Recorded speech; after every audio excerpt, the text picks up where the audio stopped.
Mandy Pryor, and welcome to the Southwestern PA Business Podcast. We are so excited to be here with the Alternative Board today to talk a little bit about how they can help your business and help the growth in the community. So thank you so much both for coming today. And I have to reference right away that we are all in the same gray. Like 2 pairs of pants and a skirt, we all match. We did not plan, well, Emilio called me last night and he was like, hey Mandy, you got to wear your gray skirt. This is the look for the day. So if you guys are out there wearing your gray, good for you. It's a nice spring color, right? There you go. The spring neutral.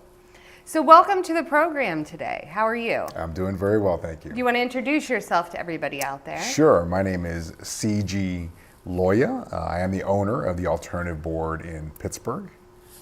And my name is Emilio Loya. I am Sigi's son. I work with him at the Alternative Board as well as run one of our valuation companies. Great. So let's start. Tell me a little bit about what the Alternative Board is. Sure. When you own a business, a small or mid-sized business, very often it feels very lonely. You have nobody to talk to, nobody knows what it's like to be a business owner.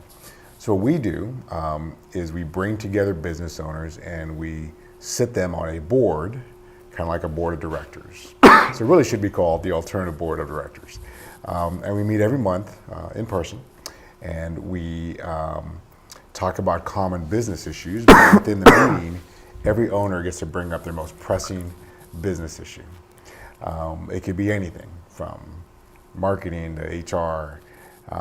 And the owner brings up the issue and the other 7 business owners comment or give the owner ideas, suggestions that they can implement. You also get one-on-one coaching as well.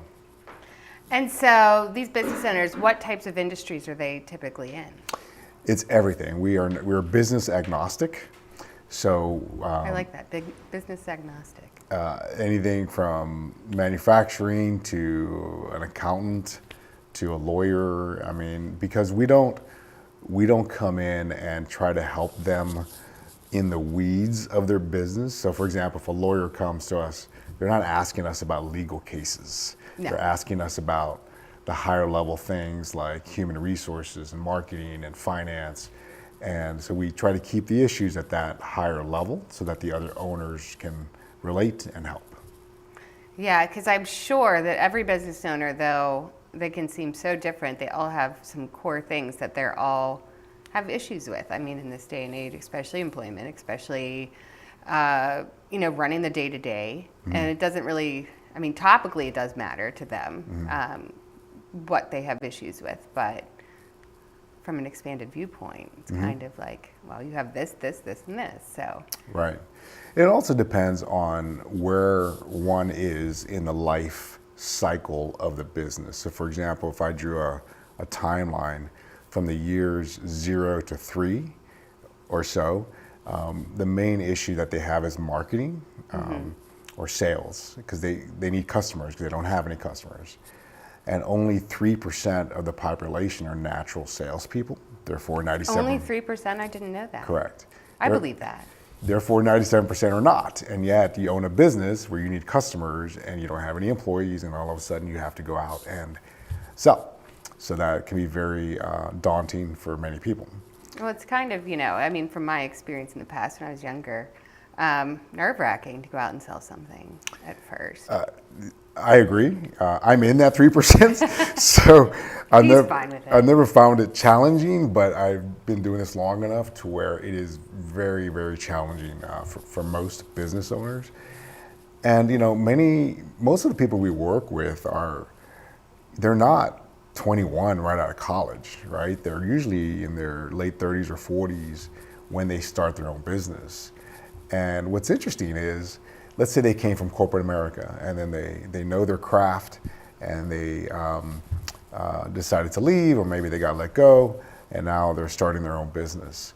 Well, it's interesting because they think that their knowledge base that they're calling upon to do their craft, that's what's going to attract customers.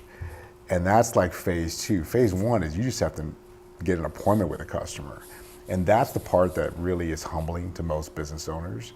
And many of them fail because they can't get out of their own way. Yeah, and you say that they're good at what they do. So if a business owner is good at being a distributor, they're good at ordering the products, they're good at having those products stocked, and then they need somebody who can sell the products though. Right. And that's where people can run into trouble is what do you mean I have to do social media? Or what do you mean I have to create a sales funnel? Or there's so many different aspects. Or they're really good at the sales thing, but they're not so good at all the other stuff. So it's kind of like, it's hard to be one person and be good at everything. No, it's true. And in TAB, we talk about how, there are 5 areas of business, 5 buckets of business as we call it. And it's universal, whether you're a large multinational company or the bakery down the street. And the buckets are marketing and sales. Right? You got to attract customers. Finance, you have to make money. Operations, you have to fulfill all the orders. Human resources, you have to attract, employees. And the 5th one is industry trends. So who's going to put you out of business in 5 years, or what opportunities can you hop on to grow? So those are universal issues. The challenging part is no one, including me, is good at all 5 buckets. You're usually good at one. A special person is good at 2, but no one's good at all 5. So then what do you do about the other 3 or 4 buckets that you're not good at? And that's where you have to supplement. And that's something that most business owners, when they first start out, they don't understand. Absolutely. That. Because you have to, in the beginning, you're doing all 5 things. But that's not where you want to stay. And it takes time to learn the other things. So even if you're capable, there's time to learn the other aspects. And you still might not be as good as you are at this part of it, but you still need to know a little bit. Yeah. On the buckets that you don't like, or that you don't like. I'll give you an example. Finance. Okay. Paying attention to the profit and loss statements, to the balance sheet, to the cash flow statements. Most business owners, that is foreign to them because they've never been exposed to that, and they don't like it. So therefore they ignore it. And I tell them, first thing I tell most business owners is the numbers don't lie. Yeah. Okay, the numbers will tell you what's wrong in your business, so you better pay attention to this. We don't need them to be as strong as an accountant, but we need to educate them on the 5 or 6 things they should be looking at on their financials so that they can get a sense of what's happening in the business. And I've seen this more times than I can count. Business owners, once they get good at selling, they sell, and then they wonder why they're not making any money, because they never paid attention to the numbers. Yeah. And they don't know what they don't know. Yeah. Well, and especially a smaller business. You have so many hats, and you're wearing them constantly, taking one off, and you're moving to the next thing, and you're moving to the next thing, and you're like, oh yeah, that one thing I hate doing, which is... That's exactly right. Yeah. Yeah. And you and I have talked, I believe we were talking about DISC, right? At the Mount Lebanon Law office spaces. Right. Shout out to you. And I'm a huge believer in DISCs. Like, I don't know what yours is. If you're in sales, you're probably a high D, high I. I'm just guessing. You're spot on. Throwing it out there. That's exactly right. Emilio, I don't know you well enough to know which one you are, so you're lucky. I don't have to. I'm high D, high I. And like, I could meet people now, and since I had so much time I worked with, he was the growth coach, and I took his DISC and listened to all his DISC things, and I helped him with some of his marketing, so I was really involved in it. But now I can spot which kind of person that person is, and like how they work and how they function. I don't know if that happens to you now, because you're pretty educated in it. But you know, there's the S and the C's, and the C's are not my strength, and the C's are not your strength. Right. I mean, it's there. That's exactly right, and Emilio can speak a little bit more, but on this. But you know, DISC, D-I-S-C, right? D stands for dominant, the person who goes into a meeting, or the way that they carry themselves, they're results oriented, right? Let's just get it done. I don't care what happens. I don't care about people's feelings. I'm just going to get it done, right? The I is the influencer. That's someone who is very good. Most good salespeople are high I's. They're good at connecting with people.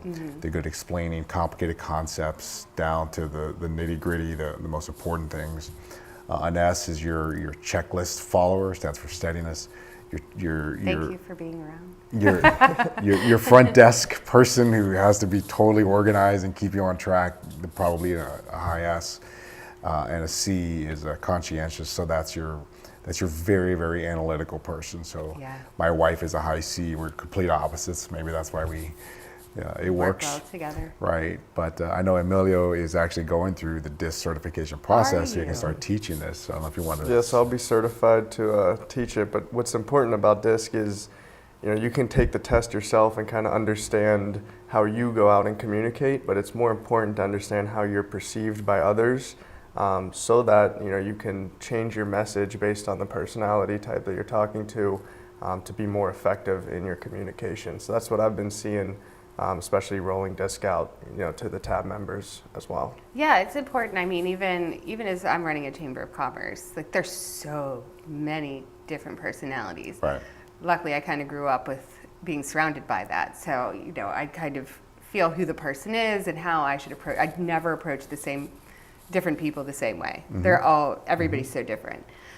So when you're with the alternative board, how do you do that in a room when you have some peoples who are the high S's or high C's, they're in the room too, and you're like, well, I don't like to leave my building, but I'm really good at doing analytics, and maybe they do more sales online with like stuff that they're using with AI. So how do you accommodate those, or does it help balance? Well, it's a great question, because in a board meeting, so we cap our board meetings to 8 members, and you have all different types, right? Where you're somewhat challenged is you have to make sure that the people who wouldn't volunteer their opinion still volunteer their opinion. Typically, you have to call on them. Yeah. So if someone's a C, they're not going to say anything. They're just has nothing to do with intelligence. They're simply very deliberative, and they're thinking about what they're going to say. If they're going to say anything, they're taking it all in. So you have to go out of your way to make sure you call on them. Hey, what do you think? What's your take on this, et cetera? And they're happy to give you their opinion once you ask them, but they're not going to volunteer it. So that's Whereas one a high D, high I's can be like, well, I think. Exactly. Here's what I think. With the high D's and the high I's, sometimes you have to shut them up, because they'll just take over the meeting. Yeah. Because that's the role that they're used to taking. What's interesting is we have a client right now where their management team is going through a management training program that we do. And these are factory workers, essentially. And with them, they've never seen anything like this before. And they love it because it helps them relate to not only others, but helps that manager do their jobs better. Because the thing with DISC, it's not what you're saying, it's how you're saying it. And ignore it at your peril, because if you're working with employees and all of a sudden you don't understand why they don't get you, or why they don't do what you say, maybe the problem is you. The problem isn't them. And the people that ignore it generally have higher turnover in their organizations, because they're not attuned to their employees' styles. Yes. And the ones that get it don't have a high turnover problem, generally speaking. But it's hard. It takes time. You don't just go to a weekend class and learn, and then you have to practice it. Yeah. And do you work with only for-profits, or do you work with nonprofits too? We work with nonprofits as well. Most of our clients are for-profit. It's interesting because with nonprofits, generally speaking, they already have a board. Yeah. And although we are completely different, and for-profit business owners just think differently. I'm not saying it's right or wrong, they just think differently. But the executive director of the nonprofit thinks, well, I already have a board. That's fine. My next level of questioning would be, well, who's on that board? Yeah. Because even if you're the executive director of a nonprofit, you're still running a business. Absolutely. You still have to pay attention to the financials and fundraising, or however you get your money. So, yeah, we don't have a lot of them, but we do have some. But what's interesting is the people we have are both we have two, are former CPAs. Oh, wow. With the big 6 or big 4 accounting firms, can't remember how many there are now. Yeah, so they understand business. And that's why I think they run really good shops, because they get it. Yeah, we love CPAs, especially in the nonprofit world. We're like, Yeah. They just have a whole wealth of knowledge that most of us weren't given. Yeah, and we have a couple of CPAs in TAB, and they're invaluable because, again, business owners, I said earlier, don't pay attention enough to the numbers. Yeah. And they have to start thinking a little bit differently. Yeah, I agree. And Emilio, you do valuations, correct? Yes. Or you're learning to do valuations, or where are you in your current career path? So currently, we do business valuations, so we offer them for $3,250. And I am actually going through a program right now to get certified to actually complete valuations, so I'll know how to do them relatively soon. But I've been really just kind of focusing on that, and especially with the alternative board's members, there are a lot of smaller to medium-sized companies who oftentimes can't afford a valuation from a bigger accounting firm. So we're trying to bring valuation services to the smaller and medium-sized companies because they're still making major decisions based on what the value of the company is at the end of the day.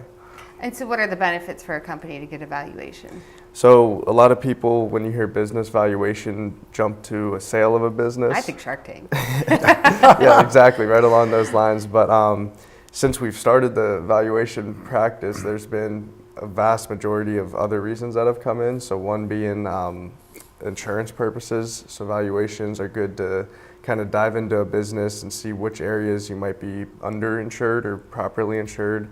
And then you can go out and get more insurance. There's benchmarking, so we've seen companies actually get recurring valuations from us, and so they might get one today and their company's worth $1 million. And through our valuation, we can tell you some key areas to improve your business. And if they do those improvements, they'll come back to us next year and see, hey, what's my business worth, after going through those improvements. Going through all the changes. So those are kind of some of the two biggest reasons outside of the sale of the business that we've been seeing. Do you have any more? Yeah, one of the key areas, obviously, if you're going to sell your business, you want to know how much it's worth. And 99.9999% of business owners think their business is worth more than what it is. And it's very shocking when you're making your retirement decisions based on a certain number, and all of a sudden you come back and it's less than that. But, the truth may hurt, but you want to know the truth. You want to adjust your lifestyle, or maybe you don't want to retire just yet. There's that. And also, an owner may want to give equity to some key employees. And let's say I'm giving you 10% of the company. Well, how much is 10%? It's 10% of what, right? So $5. They get a valuation to see, okay, my business is worth $1 million. I'm essentially giving you $100,000 because you're 10% owner.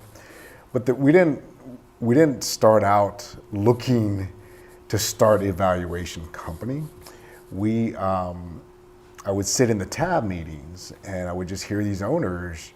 We lose about 3 to 5 customers a year because they've sold their business. They realized their dream. And I was stunned. It's not good for your pipeline. No, but it is what it is. I'm very happy. But you're helping. Yes. You're helping.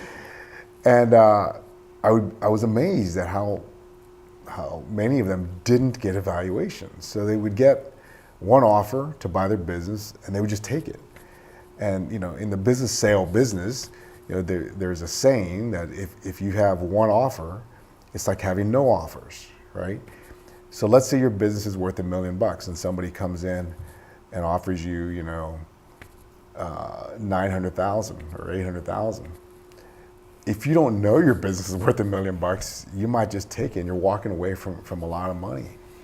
But so it's been great. So we started looking into it, and we're utilizing a software program. We have accountants on staff that actually do the valuations, and it's been great. We really see this as a growth strategy for us. Good. And so, what made you get into what you're doing now? Well, I was a customer of TAB before I owned the company. So My wife is a physician, and we own a holistic medical practice. It's called the Hormone Center. And she has been on the podcast before. Yes, she has. That's right. She has. So we started that 17 and a half years ago. So I was running the practice. Even though that was my third business that I had been involved with from a startup basis, I was lost. It was extremely difficult. We had no patience when we started. It's a lot of mistakes I made. A few years into that, I met Tab in Pittsburgh, and I decided to join. And it's interesting, we do a lot of things, but at a very basic level, the reason I joined Tab was that the thought of hanging out with other business owners to help each other solve problems just appealed to me at its most basic form. So I joined Tab. I was a member for 5 years. The previous owner of Tab Pittsburgh asked me to be one of his coaches. So I did that for 3 years, and then I bought him out 6 years ago. So that's how I got here, and then the valuation company grew out of that. The disc company that we're launching will grow out of that as well. So it's been very fulfilling. That's great. And what about you? Following in the family footsteps? Yeah, I mean, I grew up with two parents as entrepreneurs, so naturally I heard those conversations around the dinner table. So really in my mind, there was no other route for me other than to go into the family business, and it's been great so far. So That's I'm good. looking forward to the new opportunities we have coming up, and really excited to get started. To be clear, he approached us about joining the business. I know there's some parents that, oh, Junior, you got to come in. That was not us. Yeah, it was not like that. Well, and it's funny, I ran a marketing company, and when my son was very little, and so I'd sit there, I mean, he was 6 months old. That's when I started it. I would sit there so I could stay home with him, and I'm starting this company, which is good. It was good. But now he's 9, and he is always on his laptop at the house too, because he is like very into coding and like does this program, so he's always on his computer. I'm like, that's because you saw me for years on my computer. Like, you grew up with me going, oh, you're up from your nap. Yeah, like, so I'd be there on my laptop. I have a video of my younger son. Basically, he was toddling around the floor at the same time, and he was like trying to like touch the keys on my laptop. So I'm like, it's just so funny. You watch your kids grow up, but they're like, you don't even realize you're influencing them. Right. And there they are, and they're doing what you do, and you're like, well, if you want to do this, I have a background in broadcasting, so I can teach you audio and all of that stuff. Yeah, so exactly. we'll see what he does. He's a little brain, so That's I can't cool. wait to see. I love it. The other one's still 5, so he's just kind of, he's real into Legos, Minecrafts, and dinosaurs still. That sounds good. You were at one point too. I was. I remember it. Wasn't too long ago. No. And so what do you think the best thing about Tab is? What would you say, hands down, this is why your business needs to do this? There's two things. One, it's lonely at the top. Business owners, it's a very lonely existence. And secondly, the trick to any business is learning from other people's mistakes as quickly as possible so that you don't do them. And that's what we do. So if someone brings up an issue, another member might say, oh, we had that issue 6 months ago. Here's what we did and it worked, or here's what we did and it didn't work. And that's the part that I see a lot of business owners that aren't in Tab. They feel like they're on an island, and they're not. Well, they don't have to be if they don't want to be. So. Well, and I'm sure that a lot of them also get into the same routine that they've done for years. Things change and move around, and things change and move around, and like, you have to be pretty adaptable in there too. So hearing, I always love that the chamber hosts, we host little things, but I love hearing from other members. I mean, at the same time, like, it's a chamber of commerce, but it's a business that you have to run. Exactly. So I'm still hearing what they're doing, and I'm taking it in. So right. I basically just host events for myself to learn. I love it. That's a nice job. Are you hiring? No, but it's nice. I mean, it's nice to have more minds on your business. You don't think of everything. You could read books, you can watch videos, you can look at everything, but you cannot possibly know everything. So it's nice to have all these different people. It's true, and one of the issues that we often see is an owner thinks, let's say we get a valuation and it's worth $1 million, right? Well, it's worth $1 million with them in it. If they haven't developed a team, a management team, if you will, then that business, and they leave, they sell the business. Teams, it's not worth it. It's not worth anything. And that's really sobering to owners because they're like, wow, it makes sense, but I've never thought of it like that. Well, until it's too late, and then they're stunned why their business. Because you're not hiring a company, or you're hiring the owner, and the owner's leaving. Right. So that makes sense. Well, and most businesses, and I just tell owners this, I'm like, whoever buys your business, do you think they're buying it for the cash flow? Or are they buying it because it fits into a bigger strategic puzzle? That's usually what's happening. Mm-hmm. You don't buy a business just to take over it, right? Or at least most don't. And they don't understand that. And if I'm buying your business and you're gonna leave and all the customers are gonna leave with it, and you know where everything is, what am I really buying? Why don't I just start my own business over here? And that's very sobering to many owners, because my ultimate message I'm trying to get to them is you're trying to work yourself out of the business. Whether you actually leave or not is a different issue, but you want to be able to go on vacation for 6 months and everything, your business actually grows. That would be amazing. Imagine what you had to do to do that. But it's possible. I've seen it, and we see it now with some of our companies. I know. I mean, there's members I can talk of who I won't, privacy reasons, but that's exactly what they're trying to do. They have been hands-on in their business for years, and they're still trying to get to that point where they get to take that step back and be more involved in doing everything else instead of just being in the nitty-gritty. And it's been years that it's slowly getting there that I've watched, but. Well, and if you take that owner who loves what they do, they truly love their business, and therefore they haven't taken steps to recruit others who can run some of the things for them, that's fine. And I don't argue with them. I just ask them one question. What if something happens to you? Right. And then I get that look you just gave me is the same look I get from the owners. They're like, wow, I never thought of it. What if something, your business is done. You're complete. And I've seen it happen. 2 tab members where health issues, come up and they cannot work and they're out of business. And then all the financial implications that has for their family and all that. And that's usually all I have to say. And then okay, well, let's talk about what you guys do and how you do it. And then you say, get someone smarter than you. Some better looking too. Better.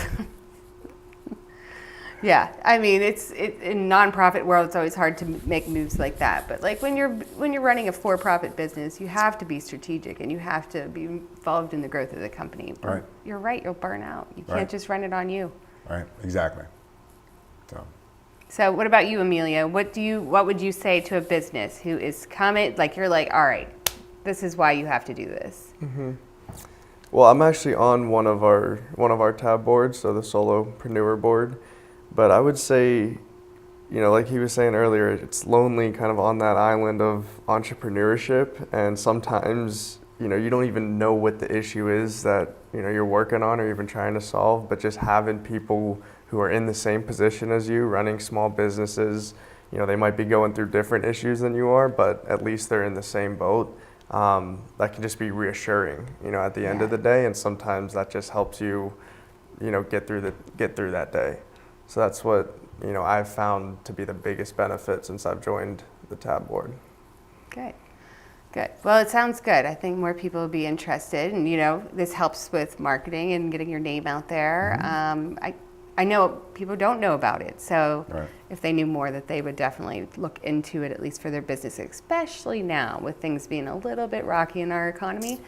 Right. So is there anything I missed that we didn't touch base on that I need to know about or they need to know about when it comes to what you do? You've done a great job, by the way. Thank you. I'm just listening. Yeah. I would just say this. If you don't, I'm a big believer in peer advisory, whether it's through TAB or other organizations. Get together on a regular basis with people that are in the same boat as you, because there's power in the camaraderie. There's power in just being able to feel that you're not alone, and you're not.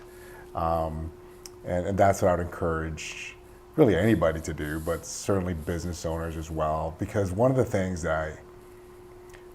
reasons I love what I do is business owners put it on the line every day. You know, if the economy's down, they have to figure out what to do. If the opposite of that is if your company's growing, you got to figure out what to do, right? And there is not a minute that goes by in every day, except when they're asleep, that a business owner isn't thinking about their business. And it's good and bad. That's the truth. It's you know, it goes both ways, It's right? a passion and it's a nightmare. Well, and I remember, this is years and years ago, my niece was thinking about opening up her own business. And she has no business background at all.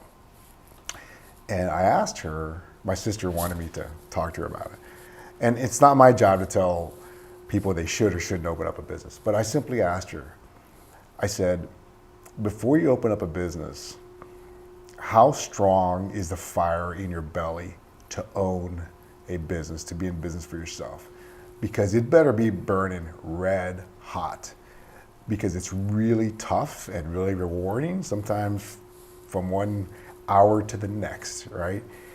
And if you don't have an incredible fire in the belly to do this, then don't do it. It's too hard. It can be financially risky. It can also be financially rewarding, right? But so I would say that to any would-be business owner is, you know, make sure you look in the mirror and understand why you're doing what you're doing, or you think you want to do this. Because most people will look at a successful business owner, maybe they're driving a nice car, they have a nice house, and they think, oh my gosh, that person's really lucky. What they don't see is all the sleepless nights that they had during their career to achieve that level of success. And some don't succeed. I mean, I forget the stats exactly, but according to the SBA, 35% of business owners, startups, go out of business in the first 4 years, 5 years, I believe it is. Within 10 years, something like 60% are out of business. And it's typically not because they weren't good at what they did. So that bakers are really good baker. They know how to make a cake. It's all the other stuff in business. Yeah. The 5 buckets I was talking about, that's what they didn't have enough respect for or appreciation how difficult it was going to be. But there is help. Yeah. Well, and it's like you, whenever you saw me, you're like, where are you? You're everywhere. You're so busy all the time. You're running. I'm like, I am. I'm running. I always run nonstop, which is not good and good at the same time, because it's such a self-driven, I was going to say self-driven drive. It's within me to do so.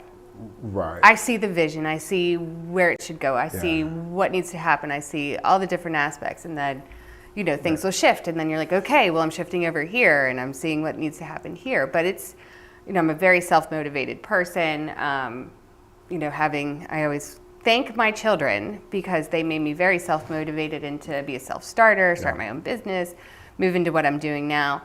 And, you know, I can see the 3 years down the road. I can see where it's going and what I'd like it to do, and the vision of how it is now. So, I mean, that's what you really need if you're a business owner. It's like, definitely get with the alternative board so you can check your checks. Right. But you also have to have such drive and know that, like, Yeah. I say this past Friday at 4:30 in the morning, I woke myself up because I was like, oh, Right. I got to handle that. Like, you know, Right. and it was good. But like, you have it in your system to keep going, like, and it's fun. Like I always say, it's kind of like running a business. It's like a fun game of chess, if you will. Yeah. You have to be strategic and you have to watch all the parts. And that's kind of the problem, is people are only watching the pieces over here and they're moving those because they know how to move these, but they forget what to do with like the does this one move up and left, or does this one move, No, does that one hop over? You're 100% correct, and I go back to that bakery example. Let's say you're a baker, and now you have a bakery, and you have employees. The goal is, if you wake up one day, if you're the owner, and you wake up one day, and you really want to get in the kitchen and bake some cakes today, you have that freedom.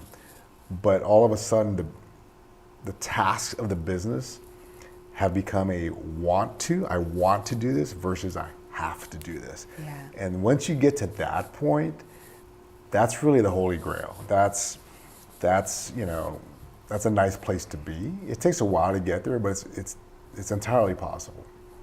Yeah, it takes a while. And I don't know why, but I really am craving a cupcake right now. Man, and I'm thinking even of a bakery with this specific cupcake, and I'm like, yeah, I really like that cupcake right now. Well, what's interesting is we don't have any bakeries in Tab. Maybe I should. You should get a should bakery. go get one. Yeah, because there's just so much out there Right. for these businesses, and you start baking. You would start a bakery, not because you want a business per se, but because you have a great product and you want people to be happy with your product. Yeah. Here, eat this, but pay Right. me for it so I can live. But eat this. Right. That's where you start, but you better have the whole Yeah. plan in place, or at least have people to help you get the plan in place. You're right, and let's go back to the bakery since we're talking about that. So one of the issues that we see a lot is an owner will hire somebody and they get frustrated because that person is not as motivated as them, is not as good as them. And what I say to those owners is, I said, if they were as good as you, as motivated as you, they would start their own business. Yes. So you're looking to hire. And also that can be risky for your own business because they're going to learn from you. True, but we can deal with that in a different way. Give them some equity. Yeah. Then they're not going anywhere. But so I tell people, I'm like, look, you're looking to hire somebody who's on a good day 80% as good as you, and maybe you can develop them to be 90% as good as you. Yeah. But they're never going to be 100% of you unless you give them equity, which I don't advocate lightly. But it's just, you have to be careful about who you bring on, because you're right. We've had plenty of key employees leave because the owner was not very giving or didn't know what they had in terms of the talent level. And that person leaves and now they got to start all over. So it's tough to watch. It's a tough time to get employees too, so keep that in mind as well. Well, and then that goes back to the DISC and whether the owner understands the different types of personalities that they work with. And so if that person seems to be like, oh, well, they're this way, and I'm like, are you using those employees for their strength? I mean, what they're good at. Well, exactly. And we advocate before you hire somebody, go through the interview process, do all that. But the very last thing you should do is run a DISC on them, because especially salespeople, Yes. because salespeople can snow you. Well, they're selling. Exactly. And they're like, I'm the best thing since sliced bread. And they can tell you exactly what you want to hear. And Yeah. you say, wow, this is great. And then you get them, and all of a sudden they're not what you thought. But They're like, can you do this spreadsheet now? And they're like, no, no, I'm not this doing isn't that. going to happen. Well, and it's interesting because you mentioned about finding employees, and it's a universal problem. I don't know of one customer that doesn't lament how they can't find good people. And the bar's pretty low. It's like, show up on time and do your job. That's all they're asking for. And it's interesting because we were talking earlier, the unemployment rate in this country, last time I checked, was 4.1%. We're below what's considered by economists full employment, so which is typically between 5 and 6%. So there's always some level of unemployment because people are switching jobs. We've been below full employment for years, like 3 years now, and it's a huge problem because one, these employers, they can't find good people. Number two, they have trouble imagining who their successor is going to be. Who's going to take over the business, or what are they going to do? And so what I tell them is look, let's say you're hiring someone for a position that pays $20 an hour, And that if I'm an employee and I'm going on Indeed or wherever, and I say, okay, $20 an hour for this person, $20 an hour for this job, et cetera, et cetera. So there's 7 jobs I can do, all paying about the same, right? Well, therefore, it's just supply and demand. You need to pay more. Yeah. You need to pay $25 an hour. But then the issue is, how am I going to afford that? Well, now you go to the profit and loss statement and you start looking for, where can I cut to be able to afford $25 an hour? And or, should I raise prices? And everybody is, in the times we're in, inflation's going up. People are expecting, so if I have to charge $25 for my product instead of 20, whatever. Everything's going up. Exactly. I mean, I use the example of hairspray. If I go to Target, it's $7.99 when it was $5, $4.50 like 3 years ago. Did you mention hairspray for my benefit? Or? Yes. Thank you. Absolutely. So I go, you asked earlier about hairspray, so go to Walmart or Dollar General. You can get it for cheaper. But I don't go to Target now because I'm like, it's just, their prices have raised. But you have to worry about that too. Well, exactly. Can't raise it too high. Well, exactly. And the issue, what I tell these employers is, expect to pay more for better talent. If you're good and you're good, you command more. And that may mean that this person could do the job of 2 people, so maybe that's how you are able to afford them. The point being that you can't just look on job boards to see what I should be paying somebody. If I want a better person, I have to pay more. Especially when you're in the $20 range where, how many different, Wendy's, as I've made an example, $17 an hour now, exactly. I believe. Exactly. And they're looking into, little bird told me that they're looking into making 17 the rate, the minimum wage rate. And if that happens, and I know some of the employment staffing companies won't even listen to you if it's not $17 an hour. Right. They won't. They're like, yeah, nobody's going to take that. Well, nobody will take that job at 17. Well, it's a great point. Let's say everybody's wage goes up, okay, to $20 an hour, whatever it is. Everyone's in favor of that, right? Especially if you're making $18 and you can also get a nice raise. But that means prices are going to go up. Yeah. And that's the other part of that, is people don't understand. It'll eventually just even out, and it'll be at the exact same spot Rent's going to you go were up before. Right. So it's a short-term fix. But I get it. It's political. But regardless, just know that the better employees cost more, as they should. Yeah. So as an employer, you need to recognize that. If you're paying what everybody else is paying, then expect to get what everybody else is getting. If you want the better people, you got to pay them. And if you need help with all this, go to the alternative board. That's right. See, just like how that segue, that was nice. I love that. So Emilio, this is your first ever video podcast. It is. How do you feel after it? It was good. Very you seem cool. calm. You seem very calm and confident today. It's neat to see the behind the scenes of everything. Yeah. Instead of just listening. So. Well, that's good. I'm glad you were here. I'm also glad you came on today, and thank you for sharing all the information. I will make sure I get it out to everybody, how they can get in touch with you, even just by grabbing a coffee. I always say, you're members of the chamber, get a coffee, even if it's not for you, like they can't be a direct client of yours. Mm-hmm. They probably know somebody who might benefit from it. So that'd be great. And thank you very much for having us on. Yeah, thank you so much. And we'll have this air soon. So thank you. Thank you. Thank you, everyone, for joining us on the Southwestern PA Business Podcast. And thank you to the Alternative Board for joining us today. And I will be able to share out all their information of how you can reach out, get your business valuations, get on this Alternative Board, find out how you can do better in your business. And we'll see you again shortly. Thank you.